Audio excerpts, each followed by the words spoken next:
Assalamualaikum students. I hope you all are doing well.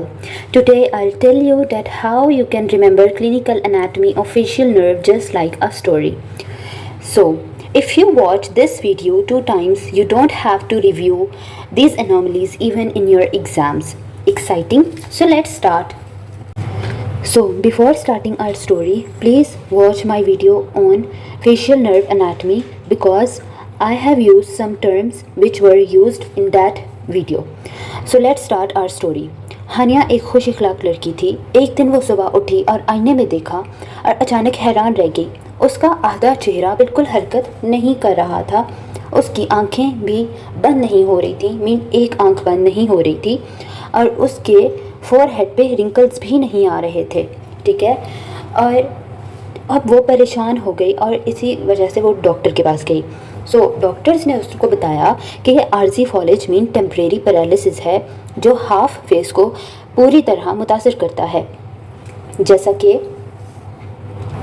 ये बिल्कुल lower motor neuron लियन जैसा नज़र आता है। ये हाफ साइड जो है दिस ब्लू वन इसको पैरालाइज कर देता है। और डॉक्टर ने कहा कि अब उसने इलाज वगैरह शुरू करे और आहिस्ता आहिस्ता वो ठीक हो जाएगी। So here is acute weakness or paralysis of seventh nerve without any identifiable cause.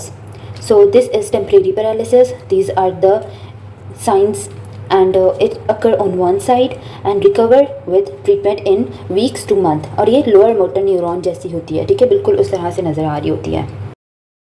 So let's talk about the second point which consists of upper motor neuron and lower motor neuron lesion. So first of all upper motor neuron lesion. कुछ दिन बाद उसको खबर मिलती है कि उसके दोस्त को स्ट्रोक हुआ है। जब वो दोस्त को देखने जाती है तो उसने नोट किया कि उसके फेस का सिर्फ लोअर पार्ट जो है वो पैरालाइज है, लेकिन उसके फोरहेड पे रिंकल्स मौजूद हैं। सो डॉक्टर ने उसको समझाया कि ये अपर मोटर न्यूरॉन लियन है। इसमें पेशानी यानी फोरहेड महफूज रहता है। अब ये क्यों महफूज रहता है, लेट्स टॉक अबाउट दैट। सो ये कॉर्टिकल फाइबर्स हैं। फॉर एग्जाम्पल ये राइट साइड के हैं और ये लेफ़्ट साइड के हैं। सो राइट साइड के कॉर्टिकल फाइबर्स और लेफ़्ट साइड के ये दोनों फोरहेड को दे रहे होते हैं सप्लाई लाइक दिस। ये राइट साइड, ये लेफ़्ट साइड और यहाँ पे आते हैं और फिर इनसे एक फाइबर निकलता है और वो ये इधर इसको आके देता है फोरहेड को। तो मतलब दोनों तरफ से सप्लाई आ रही है। अगर फॉर एग्जांपल लेफ़्ट में लीजन होती है तो राइट से तो सप्लाई आ रही है तो फोरहेड महफूज रहता है, लेकिन अपर जो है अब कॉन्ट्रालैटरल पे अगर होगी मीन फॉर एग्जांपल अब इधर लेफ़्ट पे हुई है ना, तो लेफ़्ट पे जब पैरालिसिस लीजन होगी तो राइट साइड के जो लोअर मसल्स है ना, लोअर फेस के मसल्स, वो पैरालिसिस हो जाएगा उनका।